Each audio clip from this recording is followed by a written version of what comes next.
A paz do Senhor Jesus, estamos iniciando mais um programa Instantes Finais e eu quero agradecer por sua audiência, a você que assiste a nossa programação pela TV ou você que também nos acompanha pelo YouTube ou pelo site www.iadpeplay.org.br. Que Deus te abençoe, que as bênçãos de Deus continuem sendo derramadas sobre você e sobre toda a sua família.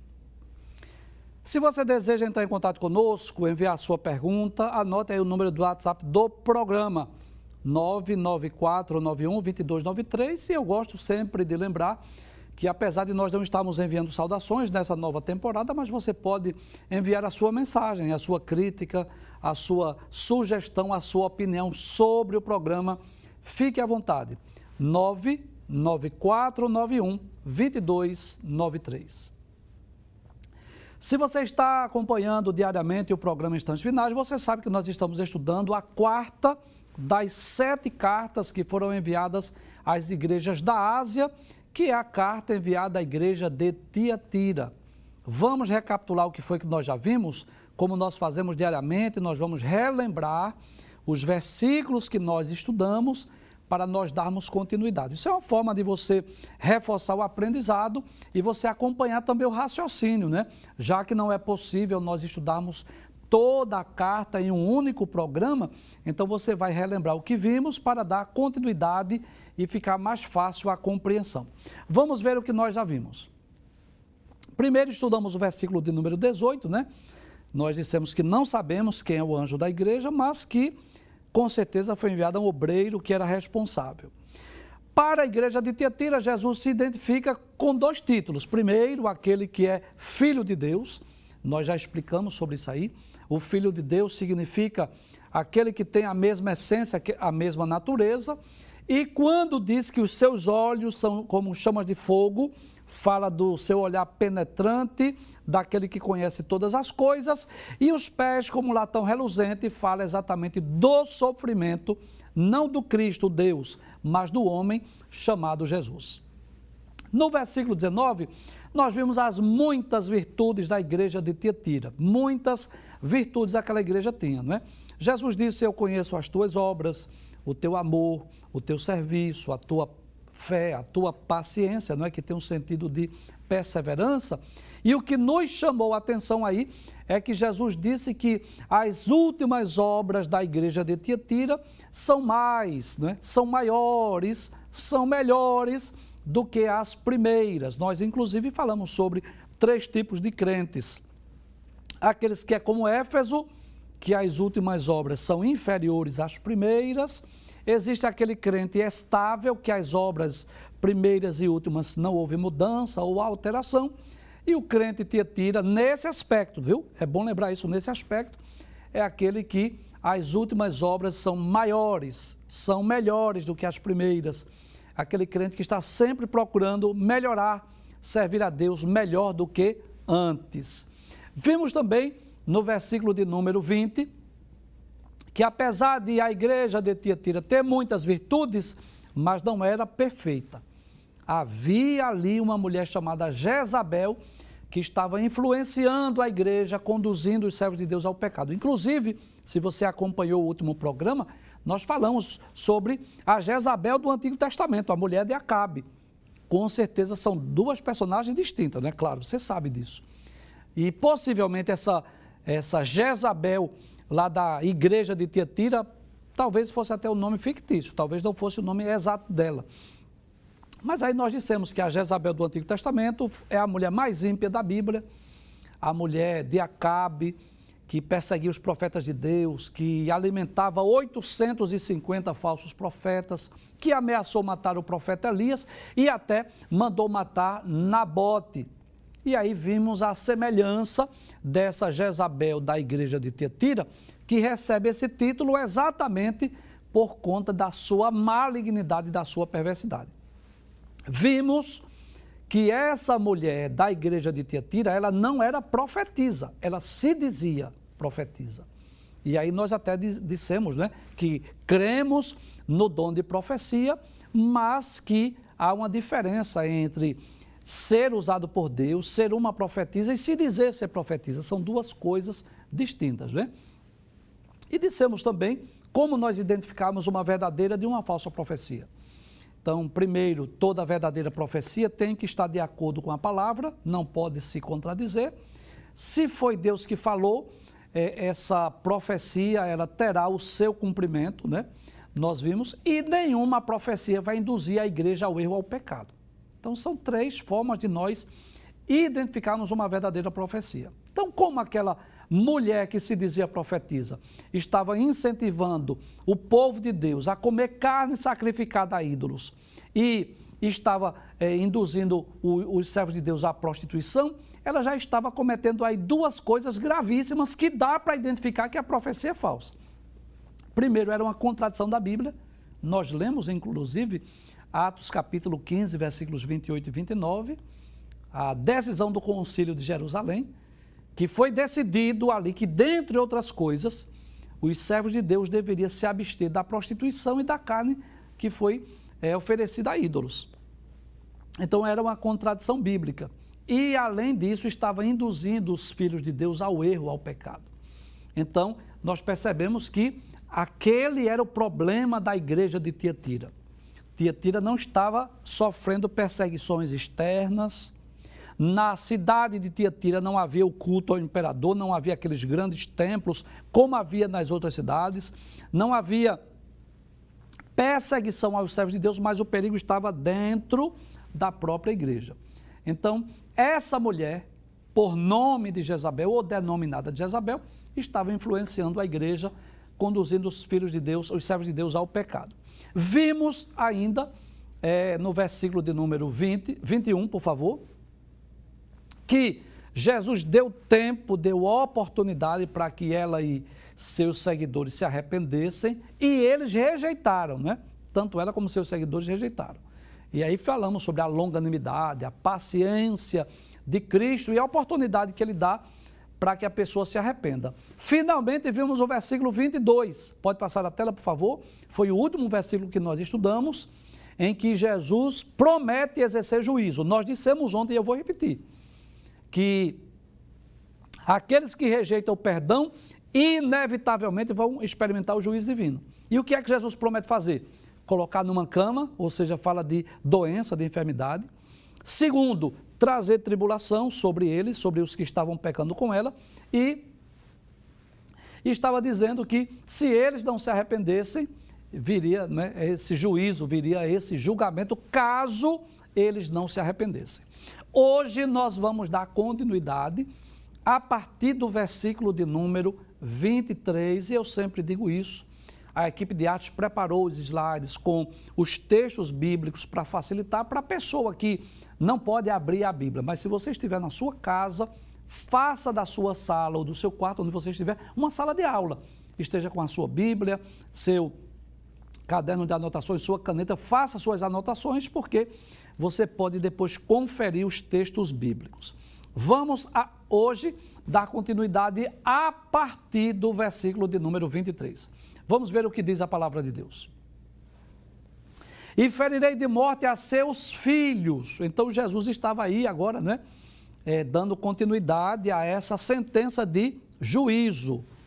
Jesus havia dito, né, que iria enviar tribulação, iria colocá-los no leito, mas ele continua falando ainda sobre os problemas que viria. Ferirei de morte a seus filhos. Então, de todas as 7 cartas do Apocalipse, é bom lembrar isso. A carta enviada à igreja de Tiatira é a mais enfática no que diz respeito ao juízo divino. Eu vou repetir essa frase. Das 7 cartas, a carta enviada à igreja de Tiatira é aquela que Jesus é mais enfática no que diz respeito a juízo.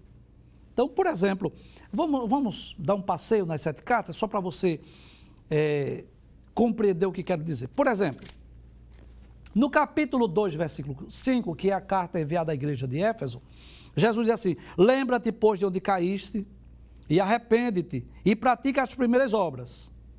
Quando não, ou seja, se você não se arrepender, Jesus diz: quando não, brevemente virei a ti, e tirarei do seu lugar o teu castiçal se não te arrependeres. Então, a sentença foi essa. Se você não se arrepender, eu vou tirar você o castiçal. Vou tirar o seu castiçal, você vai perder o seu brilho. No versículo de número 16, que é a carta escrita à igreja de Pérgamo, que nós já estudamos também, a terceira carta. Aí Jesus diz, arrepende-te, pois quando não, em breve virei a ti, e contra eles, ou seja, contra aqueles que estavam seguindo as heresias, Jesus diz, batalharei com a espada da minha boca. Jesus diz assim, eu vou proferir uma mensagem de juízo, de julgamento. Capítulo 3, versículo 3 é de uma carta que a gente ainda vai estudar, que é exatamente a carta à igreja de Sardes, será a próxima. Jesus diz, lembra-te, pois, do que tens recebido e ouvido, e guarda-o e arrepende-te. Veja que era muito comum Jesus chamar a igreja ao arrependimento. E se não vigiares, virei sobre ti como um ladrão, e não saberás a que hora sobre ti virei. E, finalmente, no capítulo 3, versículo 16, que é a carta enviada à igreja de Laodiceia, Jesus diz, porque és morno e não és frio, nem quente, e vomitar-te-ei da minha boca. Então, observe que a declaração de juízo, de julgamento, ela era breve para as outras cartas. Mas para a igreja de Tiatira, o juízo, o julgamento é mais detalhado. Eu vou reler aqui na Bíblia os versículos 22 e 23, o que é que Jesus diz. Ele diz, para aqueles que não se arrependerem, né? Primeiro, eis que a porei numa cama, doença física. Sobre os que adulteram com ela virá grande tribulação, ou seja, vou mandar a tribulação. Versículo 23, ferirei de morte a seus filhos, ou seja, nós podemos perceber que Jesus ele é mais enfático no que diz respeito a julgamento, ele é mais detalhista. Jesus detalha, eu vou fazer isso, isso, isso. Eu vou colocar no leito, eu vou enviar a tribulação e eu vou ferir, vou castigar de morte a seus filhos. Não sabemos ao certo se os filhos a que Jesus se refere aqui são os filhos no sentido literal, que foram realmente gerados por aquela mulher, ou se eram filhos espirituais, eram seus seguidores. Mas uma coisa eu posso dizer com certeza, Jesus promete que vai exercer juízo.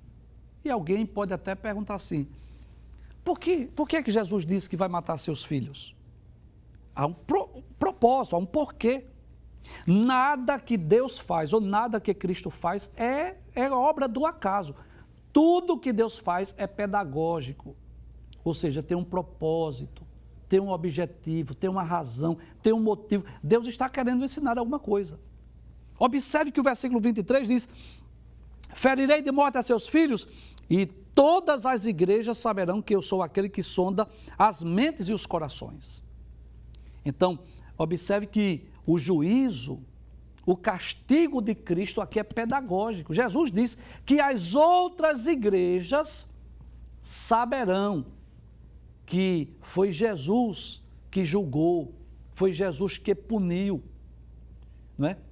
As igrejas saberão que Jesus é amor, é misericórdia, é longano, mas ele também pune, ele castiga, ele julga o seu povo quando o povo erra e não se arrepende dos seus pecados. Você deve lembrar o que ocorreu com Ananias e Safira. Isso está no capítulo 5 de Atos. Eu vou falar essa história só para você relembrar, mas você já conhece. Então, a igreja estava em pleno crescimento, em pleno desenvolvimento, né? Capítulo 2, a inauguração da igreja, a descida do Espírito Santo. Então, no capítulo de número 3, a cura do livro de Atos, né?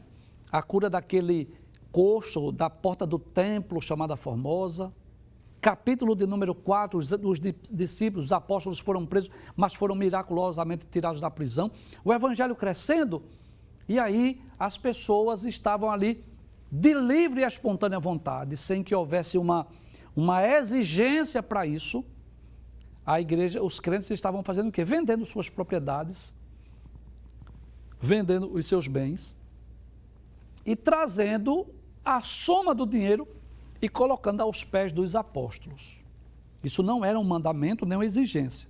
Era algo espontâneo, algo voluntário. Eles iam, vendiam suas terras, suas propriedades, trazia aos pés dos apóstolos. O que foi que Ananias fez? Ananias vendeu uma propriedade, mentiu, porque ele trouxe apenas a parte do dinheiro e colocou aos pés dos apóstolos, mas querendo passar aquela devoção, aquele desprendimento, querendo se passar por uma pessoa, não é, bondosa, de um coração generoso, ele disse que deu toda a quantia. Ele mentiu. E o que aconteceu? Ananias morreu. Depois quem é que entra? A mulher dele morreu também. Aí, quando nós lemos, às vezes alguém pergunta, mas por causa de uma mentirinha, né? Por causa de uma mentira, morreu todos dois? Mas vamos lá para Atos capítulo 5, versículo 11, para ver o que a palavra de Deus nos diz. Depois você vai entender porque eu estou citando esse exemplo. Você vai entender. Atos capítulo 5, versículo 11. E houve um grande temor em toda a igreja e em todos os que ouviram essas coisas. Então, é como se Jesus dissesse assim, olha, a igreja crescendo em um momento de fundação, de formação, se espalhando pelo mundo. Aí vem esse casal de mentiroso aqui, eu vou punir, eu vou castigar. Mas qual era o objetivo? Não era só punir aquele casal, era trazer temor, versículo 11. E houve um grande temor em toda a igreja. Então, quando Jesus diz, né, Jesus é enfático naquele castigo, naquela mensagem de punição para a igreja de Tiatira, que ia colocá-los no leito, que iria mandar tribulação, que iria matar os seus filhos, aí ele diz qual era o objetivo. Por qual motivo Jesus faria isso? Ele diz, e todas as igrejas saberão. Como que diz assim? Isso vai resultar numa coisa boa. Todo mundo vai saber que eu sou aquele que sonda mentes e corações. Vamos ver o texto? Abre o texto, por gentileza, para nós lermos. E ferirei de morte a seus filhos, e todas as igrejas saberão que eu sou aquele que sonda as mentes e os corações. Em outras palavras, Jesus estava dizendo que conhece o interior, o oculto, o escondido. Jesus não conhece apenas o nosso exterior, ele nos conhece por dentro, conhece os nossos pensamentos, os nossos sentimentos, as nossas intenções, as nossas motivações. Ele não conhece apenas aquilo que é exterior. Vamos ver o que diz a palavra de Deus lá em Romanos capítulo 8, versículo 27. Veja que coisa tremenda. Jesus conhece o nosso interior. Alguém pode até nos julgar por uma ação. Jesus vê a intenção, o propósito do coração. Romanos 8, 27. Diz assim, deixa eu ler o versículo 26 para nós entendermos melhor. E da mesma maneira também o Espírito aqui com E maiúsculo, é o Espírito Santo, ajuda as nossas fraquezas, porque não sabemos o que havemos de pedir como convém, mas o mesmo Espírito intercede por nós com gemidos inexprimíveis. Paulo está dizendo que o Espírito Santo é o nosso intercessor, que intercede por nós. Quando a gente não sabe o que falar, não sabe o que dizer, não sabe o que pedir, o Espírito Santo intercede. Mas veja que coisa interessante, versículo 27. E aquele que examina os corações, sabe qual é a intenção do Espírito. Então veja que está se referindo a Cristo, aquele que examina, sonda, conhece, penetra nos corações, sabe qual é a intenção do Espírito, e é Ele que, segundo Deus, intercede pelos santos. Ainda na carta ou epístola aos Hebreus, no capítulo de número 4, versículo de número 13, aí a palavra de Deus diz assim, e não há criatura alguma encoberta diante dele. Ninguém está oculto, escondido, encoberto diante de Cristo. Alguém pode até usar uma máscara, e ele pode dar até uma aparência para outras pessoas, como os escribas e fariseus dos dias de Jesus.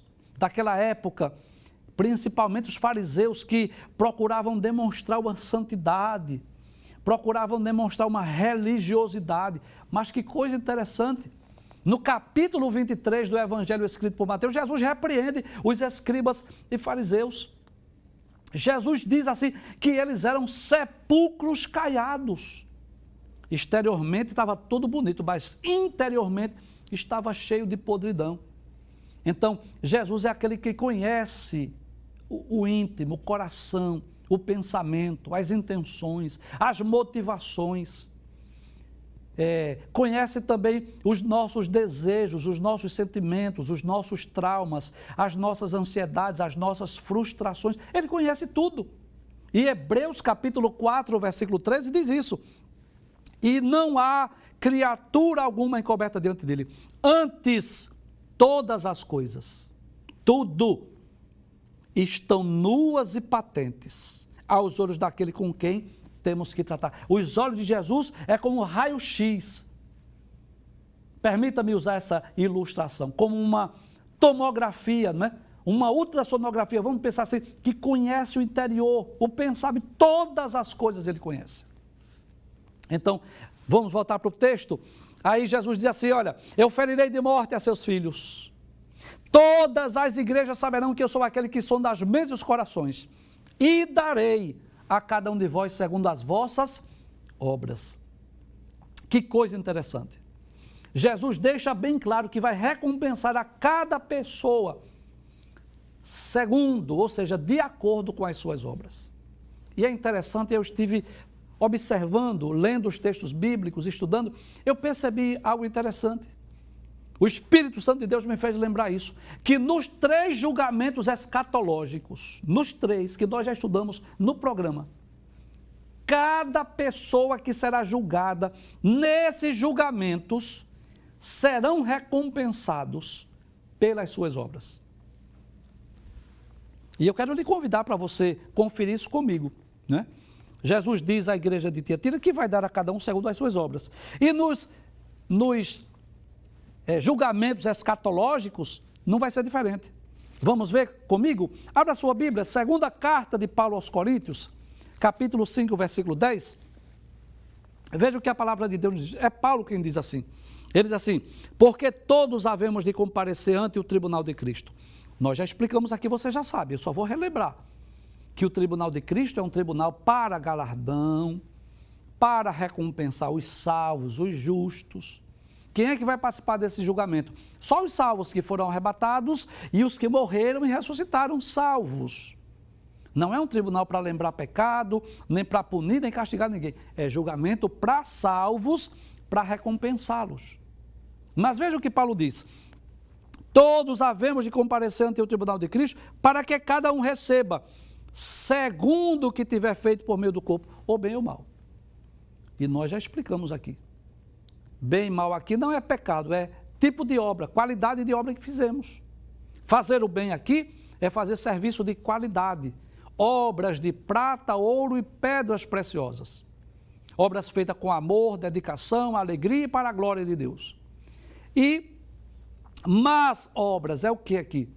Obra feita relaxadamente, fraudulentamente e negligentemente. Em outras palavras, seriam obras de madeira, feno e palha. Mas veja o que eu quero chamar a atenção. Paulo diz que cada um receberá segundo o que tiver feito por meio do corpo, ou bem ou mal. No julgamento das nações, que é exatamente aquele julgamento em que ocorrerá na vinda de Jesus em glória, na ocasião que Jesus vier implantar o reino milenial, Jesus vai julgar as nações vivas para decidir quem entra no milênio. É aquele julgamento que os anjos de Deus vão separar a humanidade em 3 grupos. À esquerda de Jesus as nações bodes, à direita de Jesus as nações ovelhas e à frente de Jesus os irmãos. Veja que as pessoas também serão julgadas pelas suas obras. Então, Mateus capítulo, eu não vou ler todos os versículos, mas eu vou ler apenas alguns. São Mateus capítulo 25, versículos 34 e 35. Veja o que diz a palavra de Deus. Diz assim, então dirá o rei aos que estiverem à sua direita, vinde benditos de meu Pai, Possui por herança o reino que vos está preparado desde a fundação do mundo. Aí veja as obras aqui, quer ver? Porque tive fome e destes-me de comer. Tive sede e destes-me de beber. Era estrangeiro e hospedastes-me. Então veja que eles serão recompensados pelo que fizeram pelo povo judeu. Veja agora o que é que diz no mesmo capítulo 25, versículos 41 e 42. Diz assim: então dirá aos que estiverem à sua esquerda: apartai-vos de mim, malditos, para o fogo eterno, preparado para o diabo e seus anjos, porque tive fome e não me destes de comer, tive sede e não me destes de beber. Claro, nós já explicamos, esse julgamento não significa dizer que ninguém será salvo pelas obras. Vou repetir, para você não esquecer disso. Ninguém será salvo pelas obras. Efésios capítulo 2, versículos 8 e 9 diz isso. Pela graça, graça é favor imerecido, pela graça sois salvos por meio da fé. Isso não vem de vós, é dom de Deus, não vem das obras para que ninguém se glorie. Nós, quando praticamos boas obras, é porque já somos salvos, não para sermos salvos. E claro, os homens que forem julgados aqui, ouviram a mensagem do Evangelho do Reino e saberão que Jesus vem para implantar o milênio, saberão que o povo judeu é o povo de Deus, e aqueles que recolherem os judeus, ajudarem, socorrerem os judeus, eles, claro, terão a sua recompensa, adentrarão no reino milenial. E o terceiro julgamento escatológico, você sabe que é o julgamento do trono branco, o juízo final, Apocalipse, capítulo 20, versículo de número 12. Vamos ver o que diz a palavra de Deus? Diz assim: e vi os mortos, grandes e pequenos, que estavam diante do trono, e abriram-se os livros, e abriu-se outro livro, que é o da vida. E os mortos foram julgados pelas coisas que estavam escritas nos livros, segundo as suas obras. Então, observe, deixa eu vir para essa câmera, por favor. Então, abre o texto, por gentileza, só para nós reforçarmos. Jesus disse: ferirei de morte a seus filhos, e todas as igrejas saberão que eu sou aquele que sonda as mentes e os corações, e darei a cada um de vós segundo as vossas obras, ou seja, segundo as suas obras. Então, já explicamos, que em todos os julgamentos escatológicos, os homens serão julgados, claro, pela fé em Cristo, não resta dúvida disso, mas também pelas obras, nos 3 julgamentos. Então, isso faz parte de um princípio divino. Cristo vai julgar a cada um pelas suas obras. É por isso que nós não cremos, nós não podemos acreditar nisso, que no final de tudo todos serão salvos. Claro que não. Cada pessoa será julgada pela sua fé e, claro, também pelas suas obras. Isso está muito claro na carta, nos textos que lemos e na carta enviada à igreja de Tiatira. Vamos para o versículo de número 24, vamos ver o que diz o versículo 24. Ele diz: mas eu vos digo a vós e aos restantes que estão em Tiatira e a todos quantos não têm esta doutrina e não conheceram o que dizem as profundezas de Satanás. Então, observe algo interessante que nós podemos aprender nessa carta. Havia um remanescente fiel em Tiatira. Havia na igreja de Tiatira um grupo de cristãos fiéis que não se corromperam, que não seguiram a doutrina da falsa profetisa Jezabel. Então eu posso dizer que enquanto alguns crentes de Tiatira tinham se curvado aos ensinos pervertidos de Jezabel, enquanto havia um grupo que estava indo aos templos pagãos, comendo carne de animais que foram sacrificados aos ídolos, participando das orgias desse mundo, estavam até participando daquelas festas cheias de licenciosidade. Havia também nessa mesma igreja cristãos sinceros, fiéis a Deus, que buscavam uma vida de santificação, que não pactuava com o erro, com o pecado, com a heresia, com os falsos ensinos. E isso nos traz uma grande lição. Isso nos ensina que o pecado, que a corrupção pode até atingir e corromper alguns cristãos, mas não a todos. Em todas as épocas, em todos os períodos da história da igreja e do povo de Israel, Deus sempre encontrou pessoas que não se corromperam, que não se deixaram levar pela imoralidade do mundo. Por exemplo, eu vou citar alguns exemplos. Na geração antediluviana, Deus encontrou ali uma família de justos, de pessoas que estavam agradando, servindo a Deus, mesmo que a terra estivesse cheia de violência. Por isso, olha aí Deus dando a cada um segundo as suas obras. Por isso que o justo Noé entrou na arca com a sua família. Por quê? Porque eles não estavam praticando as mesmas coisas que as pessoas faziam. Em Sodoma e Gomorra, você lembra disso? Gênesis capítulo 19, estava ali a família do justo Ló. Estava ali aquele homem com a sua família que procurava agradar a Deus, servir a Deus, que não se corrompeu com os pecados daquelas cidades. A ida de Ló para Sodoma foi uma bênção para os sodomitas. Para Ló foi uma tragédia, né? Quando Abraão pôs diante dele, lá em Gênesis capítulo 3, olha, escolhe. Se você for para a direita, eu vou para a esquerda. Se você for para a esquerda, eu vou para a direita. Mas nós somos irmãos, nós não vamos estar em conflito, não. Escolha. Abraão sabia que para onde fosse, Deus seria com ele. Abraão creu nas promessas de Deus. É como se Abraão dissesse assim, eu sei que para onde eu for, Deus vai me abençoar.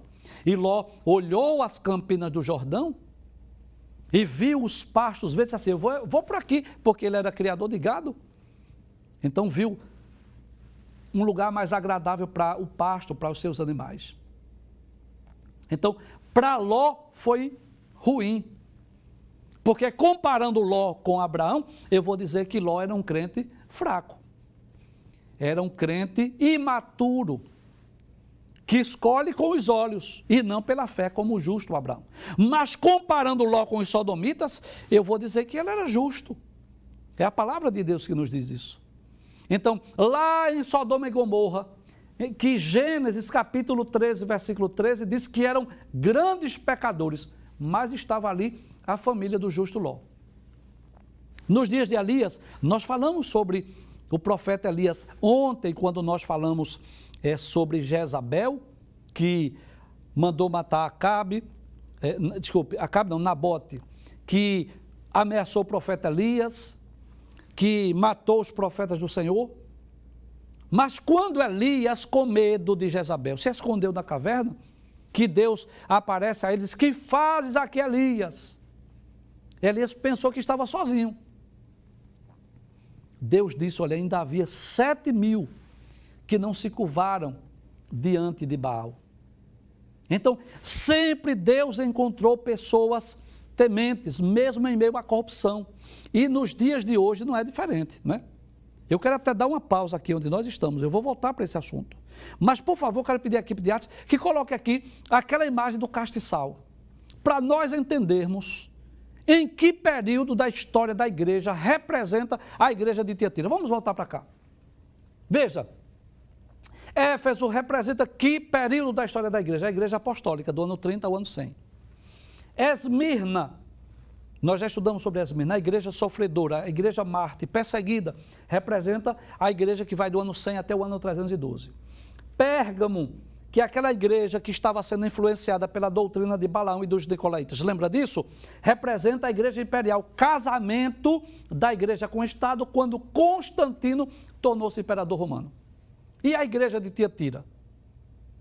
Que período da história da igreja representa? Representa a igreja da Idade Média.